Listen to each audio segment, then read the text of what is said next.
Hello and welcome to another video of Excel Academy. Today we have a very special guest, Prabhakar KS, who is an expert on tax laws. So he is basically the CEO and founder of Shri Tax Chambers.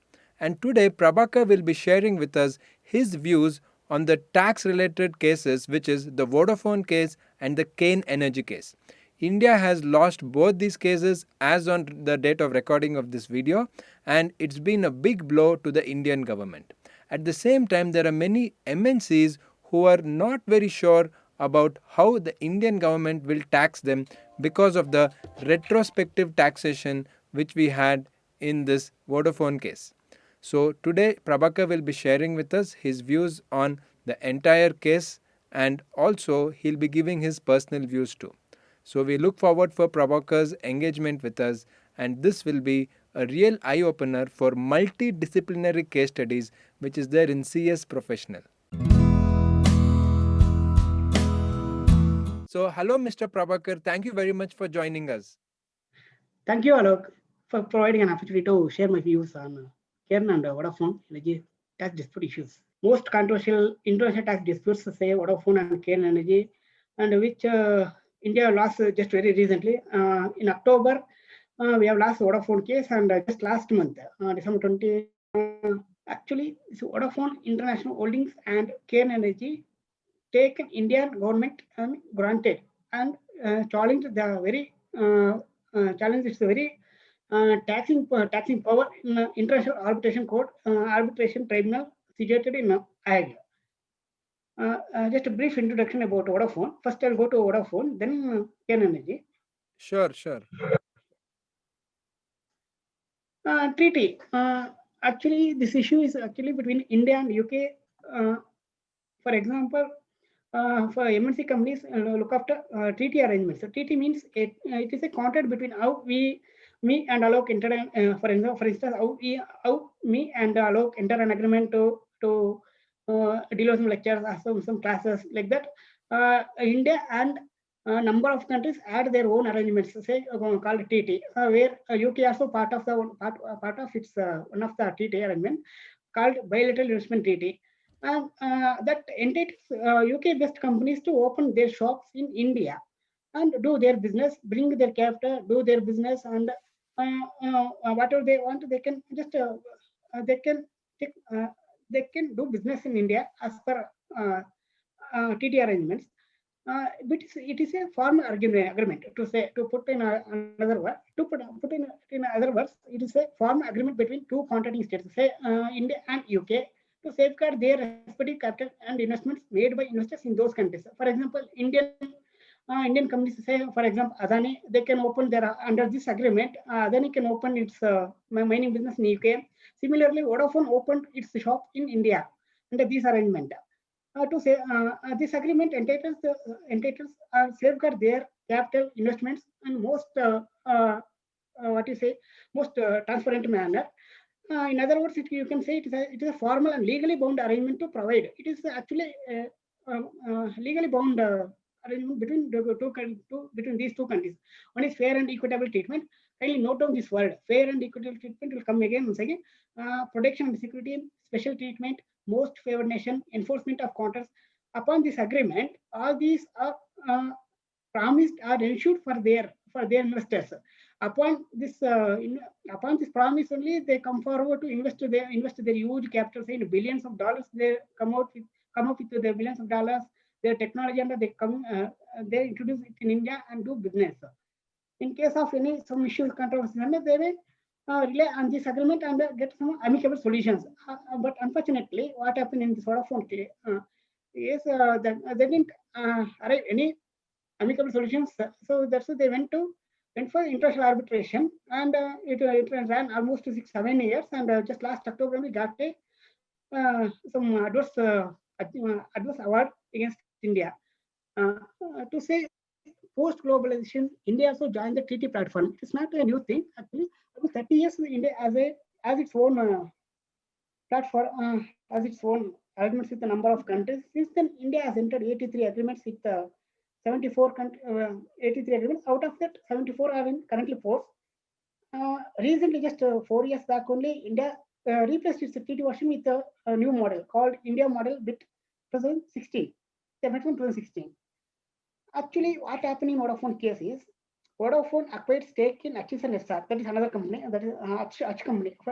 To have a simple understanding, Hutch company, you can just be Yeah, Hutch, yeah. I think all the students will remember that dog advertisement used to come. No, the dog, this one. Hutchison company. In 2007, Vodafone company acquired this Hutchison.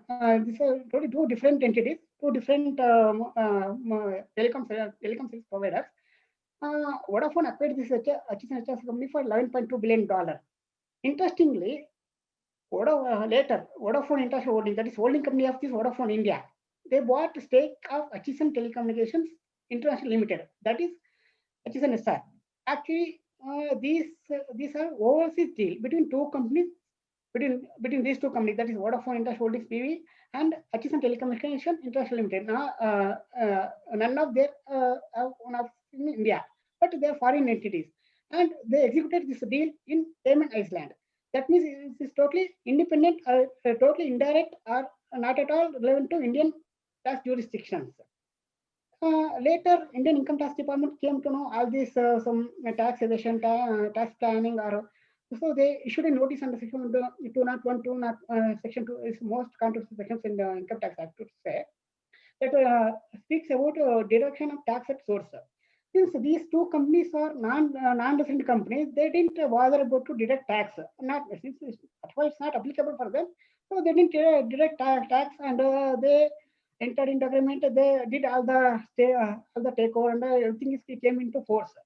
Later, department that is Indian Income Tax Department learned that they didn't. That means Indian that is Indian subsidy didn't deduct requisite tax under requisite TDS under 201, 201A of the Income Tax Act, and they sent a demand notice in October 2010, 11th, about 11,218 crore rupees. And once again, in April 2011, they sent as a penalty of one more notice asking 7,000 rupees as penalty for not deducting this TDS.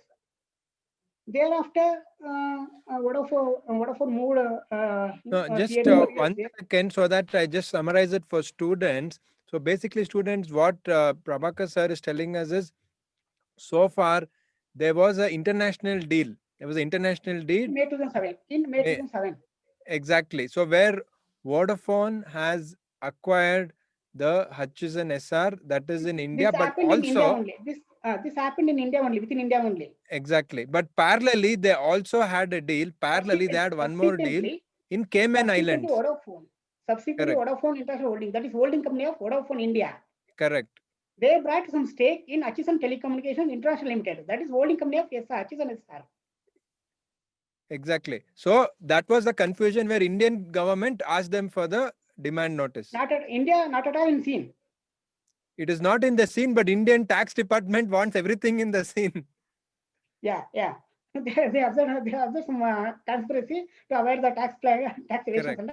So they sent a demand notice asking 11,218 crore rupees under Section 201 of the Income Tax Act. Yes. Plus one more demand notice, say penalty notice around about rupees 7,900 crore rupees. For this, actually in income tax we have a appellate procedures where that aggrieved party can approach a CAT appeal, thereafter income tax appellate tribunal, thereafter Bombay, thereafter consent or jurisdiction high court, thereafter Supreme Court. In this case, what happened? CAT appeal, income tax appellate tribunal Bombay bench, and even Bombay High Court also upheld the tax authority's action. That is what tax authority's content that was actually got upheld by Bombay High Court. Agreed by this order, Vodafone International Holdings moved our country's top court, that is Apex Court, or Supreme Court, where in Jan 2012, Supreme Court set aside the Bombay High Court decision and quashed all this tax demand, that is 11,000 crore something, and 7,200 penalty interest, whatever demand they demand. No, that one they got Supreme Court got set aside that one, stating this. These two entities are overseas. Since Indian tax authorities have no territorial tax jurisdiction, they cannot issue tax notice or they can demand tax on particular on this transaction. However, as a formalities, Indian government has just again filed a review petition, but that also got rejected by Supreme Court. As anticipated to nullify this, as you know, you may aware that whenever courts come out with some challenging some contradictory verdicts, governments usually come out with some nullifying provisions in act itself. Like that, in Income Tax Act, they brought number of retrospective amendments to nullify Supreme Court itself. Supreme Court's adverse impact. Now, so Indian government says that they are going to launch this case and about 9,000 crore plus about 22,000 crore at the stake actually. For that reason, Pranab Mukherjee, then finance minister actually, then finance minister, he brought a number of retrospective amendments which went from 1961.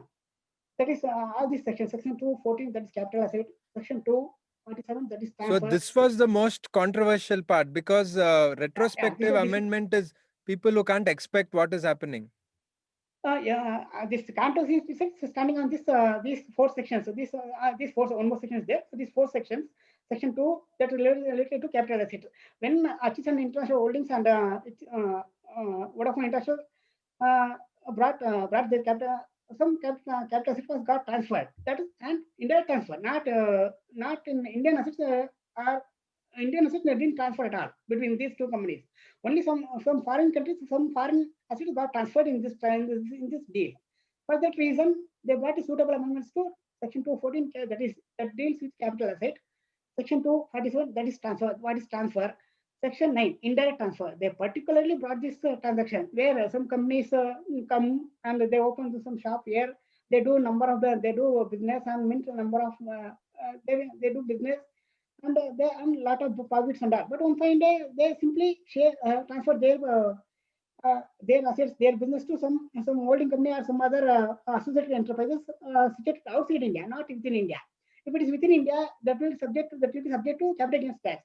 To avoid that reason, to avoid that capital gains, what these people will do, all these MNCs will do, they will open another shop, another company in another in foreign country, and holding company anyway always in UK. So they will do all this what you call gambling and some more they avoid taxes and that. To avoid all these transactions, to avoid all these loopholes, to plug these loopholes, avoid all these indirect transfers, central government brought suitable number of retrospective amendments, and thereafter they and that and they also give a justification. This is just like a clarification to remove ambiguity and provide a certainty. Supreme Court observed some ambiguity. For that reason, we brought this amendment and they told actually told with this retrospective amendment and in hand, tax department again demanded these people, that is Vodafone International Holdings, about 11,218 crore. However, Vodafone reached out to settle the case out of the court or out of and across, sitting across the table, and they formed a committee. But a committee didn't or failed to resolve the issue. Since the reached final matter reached to international court, that is International Arbitration Tribunal, in April 2014. And thereafter, some general election was there, and Narendra Modi also, in his number of election rallies and manifesto, and promised that there will be no retrospective tax demand from our government if comes into power. Uh, there is no fresh action which already into force. However, however, even if, however, Narendra Modi government assumed office, a fresh demand of 20,000 crore is issued on Vodafone on February 12, 2016. Uh, Thereafter, Vodafone International Holdings moved to International Arbitration Treaty under India Netherlands Innovation Treaty, a tribunal situated in Hague. They gave verdict on September 25th. A permanent court of arbitration. They give a verdict on September 2020. Well, in that award, they clearly told award was not in public domain. Media report suggests that whether actually India's contention was whether this arbitration tribunal have any jurisdiction on domestic issues or particularly on tax issues. But tribunal held that they had jurisdiction over the dispute, that is contrary to Indian submissions, and particularly tax disputes had violated the fair, and they held that India has violated the fair and equitable treatment. This term I told in introductory paragraph. fair and equal treatment guaranteed under BIT, that is between India and UK, by retrospectively imposing tax, interest, and penalty on Vodafone. And the Hague, that arbitration tribunal, directed India government to pay Vodafone's legal cost, that is about rupees 85 crore. That includes 45 crore collected as levy. Government collected about 45 crore prior to this, during this proceedings, and the tribunal told to refund, to repay the amount and plus their cost, that is 85 crore. What happened next? Actually, for every like domestic arbitration, we are India government had 90 days of time to go for further appeal. So accordingly, December 21, some newspapers officially reported that India has challenged its arbitration award at Singapore High Court. Is there any light or is there any favorable can expect from Singapore Supreme Court, Singapore High Court? Yeah, India can rely on Indian central government can rely on Swissborg Diamond Mines Limited and others versus the Kingdom of Lesotho, where this actually Singapore Supreme Court case, where it has held that taxation is a sovereign power. Just this MNC companies cannot take them as a right, and they cannot dictate what to tax, what not to tax. Maybe this case will be come for India's rescue, and this verdict may be reversed in favor of India near future. So this is expected in near future. Hope everything is. Vodafone point of view, I did it. Hello, is there any question? Yeah, I think now that we have understood the Vodafone case, it was very well explained by Prabhakar. So now, if you could please share with us a little bit about the Kane Energy case. Cairn also actually, what happened in Cairn Energy is a totally different case. Vodafone is actually capital transfer, where some the capital assets are got transferred, and the capital gains. What the Indian government is arguing, but in this is actually a unique case, not at all relevant, not at all equivalent to Vodafone. Here it is actually Cairn Energy sold its Cairn Energy PS, that is also UK based company, sold their Indian arm to Vedanta Resources, another conglomerate, for some huge amount. Uh, uh, After 3-4 years, that is within 4 years of the deal, Income Tax Department sought 10,247 crores in tax on capital gains. This is actually internal reorganization. What happened in Vodafone case is that's totally different. Two different entities came together, involved actually. But in this case, Cairn Energy's Indian asset got sold with the Indian arm only, not a foreign entity, not at a foreign entity involved. For that also, department come out with the capital gains tax demand. Actually, you can term it as an internal reorganization. Care India's shares got acquired by Vedanta Resources. That means just internal reorganization. That's all. No question of merger, no question of this. Didn't happen that time during 2011 or 2015. For this, central government demanded almost, that is income tax department demanded around 10,247 crore taxes on capital gains made in internal reorganization. For this also, Cairn Energy tried to reach out to central government and income tax department or revenue, whatever we call, to get some amicable solution, but didn't reap that benefit or didn't see any of that.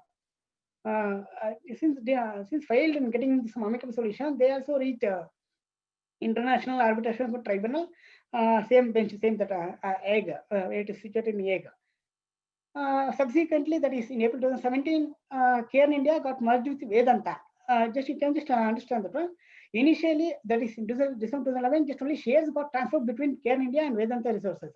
That is Vedanta bought acquired Cairn India's shares. That's how just they became shareholders, not full, no question of merger at that time. But subsequently, that is after 7 years, that got merged with Vedanta.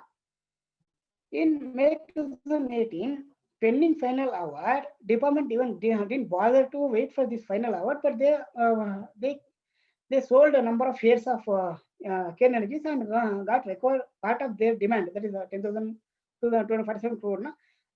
Actually, Cairn Energy didn't come forward to pay part of the tax, part of the amount, since they are relying on since we are waiting for this arbitration award judgment. They didn't pay. They didn't come forward. They are not ready to pay tax amount as demanded by central government. However, government moved further and compulsorily they show acquired, compulsory attached to this Care Energy's shares and sold in open market and got record part of uh, demanded they recovered actually. Some last 2 years, some stringent some arguments went there.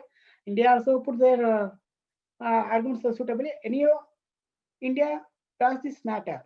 December 2020, the permanent court ruled that India's retrofit assessment demand was not a valid demand. Post verdict, whether it is appeal or not, it is not yet available. As of now, it is as of now. The Ministry of Finance is still going on that order. Actually, 558 pages order. It's very difficult to comprehend, or it's very difficult to go to the every pages and all. So I didn't cover those issues here. Anyway, but the finance ministry is still going on that one, and I think since Vodafone case is already reached to appeal stage, Care Energy Award also will say will meet the same fate. Just another 1 or 2 months. Definitely go for India. Definitely go for an appeal. Care Energy's demand is after this inter-habitation award, they demanded whatever amount the department got sold and got from selling of these people's shares about 10,570 because they're just demanding the demand back that amount actually. Apart from that, they didn't claim they're not claiming any other special or consequential losses. That is that much they are giving some concession to the Indian government to say. And India stand is actually throughout this say for last 10 years. India stand is whether these tribunals can be or these tribunals or these MNC companies can system. Whether these MNC companies can superstate and decide on what is the exclusive domain of parliament or courts. Whether these MNCs company can challenge Indian parliament. That's where 550 MPs, 550 MPs or legislators debated, argued, commented, and passed a law. But these MNC companies are taking pride of this law of the land. They are not ready to obey the law, but they are taking state matter to the international courts. This is just some irksome and ego issues are there. You can put it in another term. Just questioning of Indian sovereign power of levying tax. Just they simply brought some just a lakh 2 lakh crore rupees of investment, and on fine day they're going to question Indian government, Indian central government's this one, just like a British how the Britishers came now, just East India Company. This mentality is showing like these people's mentality is just a replication of nothing but a replication of East India companies. They're compelling us to obey their dictations. They're saying India is not ready to bend its knee. They failed an appeal. In Vodafone case, they already failed an appeal on the assumption of getting some favorable order. In Oda, in Karen case, maybe in another 1 month or 40 days, India definitely going for an appeal. And as I told already, there's difference between tax dispute and tax-related investment dispute. These two cases belong to investment-related disputes. These two companies, holding companies, based out from UK, and they brought some investment. They invested here. They did business, and they did some amalgamation, merger, some issues under some corporate issues under they went on, but they ignored taxation point of view upon what you say some tax expert, some legal expert, some legal opinion. They ignore the Indian compliances, so they suffering all this harassment or follow you can say. Where case taxation is not a tax dispute, but an investment tax dispute. Hence, it's covered by BIT. Vodafone case is tax dispute. That is actually capped against tax between two countries. I think you got my point. Two different tax jurisdictions. Actually, that capital asset is not situated in India, but Cayman Island. Got executed there, not in India, but in a Cayman issue. Assets under capital assets based out in India only. That's why this is called investment related dispute. Vodafone is actually tax dispute related issue. Way forward, two rulings remains. Whether actually one more thing is are these two are whether these arbitration awards enforceable in India? Yes or no? Both are there. Both are possible. Though India is a party of the New York Convention on Recognition and Enforcement of Foreign Awards, And its Arbitration Conciliation Act also consists of a mechanism for enforcement of foreign tribunal arbiters. But courts, that is Delhi High Court, particularly Delhi High Court in Union of India versus Vodafone Group PLC, this is a totally different case, and no need to confuse with this present discussion case. And Union of India versus Ketan holding, where it was held that Indian arbitration law applies only to arbitrations which are considered commercial under Indian law. Ours is actually tax-related case, tax-related issue. It's not commercial. No commercial parties involved, no commercial things involved in this between India and India and Vodafone India. This are tax demand tax issues. Depending on these two verdicts, Indian courts can deny. Indian courts can say no to no for this two arbitration awards, and they can ignore or they can restrain for, these two companies uh, from enforcing of these two awards. This is actually in addition to Singapore High Court, Singapore High Courts or Singapore Supreme Court's verdict in near future. That is totally different. Whether it is comes in favor of India or whether they are in favor of Vodafone or Care. Irrespective of that, Indian High Courts, I don't think so, or Indian Supreme Court, I don't think so, whether they're going to accept and ask the Indian government to uh, and, under these awards. And my final words is it is easy. I think last 4 5 months, a number of tax professionals, interest tax experts have saying that simply saying that Indian government should accept all these two awards and move on. But it's very difficult. That sovereign government is the question of sovereign government's authority of levying taxes on MNC companies. That's why it is very difficult to digest against India against Indian awards.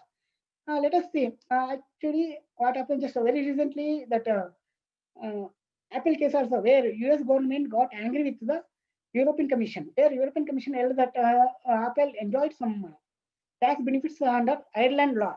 Ireland gave some tax exemption for the Apple company, and where EU Commission take left and right. For that, US government got angry with the European Commission. If for them, if it is right, what is wrong with the Indian government? The Indian government is actually perfect. Indian government, for my, this is purely my own views. Indian government's demand is pakka perfect, and it has every right to levy tax on these companies, and not only these companies, whatever MNC companies are going to do their businesses. And another case, OECD, that is there's another body given its thumbs up to the rights of its members to put their souls into the profits of MNCs. There is actually 38 countries group. That is just like our G20 companies, G20 group is there. No? That is also like one group that has given a right signal to green signal to levy tax. MNCs companies in bit doing business in those 28 countries. If for them it is correct, what is wrong with the Indian government levying tax, asking tax them? Nothing's wrong, no. So I think as of now, government is right track. Whether it is whether India will get its favorable order or not, but Indian stand is correct, and they are perfectly moving as guided by additional solicitor general and other top advisors of the top legal advisors of the central government. Expecting some favorable orders in near future, say in another 6 months or 1 year, expecting some this one. And another negative thing from these two verdicts is MNC companies are not coming forward. So they are afraid. Whether if we are doing business, if the central government come back again on levying tax on import, that are some negative sentiments are there. That central government already assured them there no question of reopening of retrospective in future. Whatever they already opened, they are only pursuing that one, those cases only. Not no question of fresh attempts, no question of fresh demands. They that much they assured actually. And these assurance, foreign companies still are aware, still welcoming to invest their huge capital technology in Indian subcontinent. With this, I can conclude with Alok. That was Prabhakar KS who shared his views on the Vodafone and the Kane Energy case. This is going to be very useful for students who are studying multidisciplinary case studies in CS Professional. And if you like this video, please make sure that you give a thumbs up and also share it with your friends. You can also leave your questions in the comments below and we'll be happy to answer them. And also, the PPT which is used by Prabhakar is there in the description box below. You can click on that and download the PPT for free so that you get a clear understanding of this case. You can also follow Prabhakar where he writes wonderful articles on tax related matters. Thank you very much for watching this video and subscribe to Excel Academy for more such videos. Thank you and all the best to you.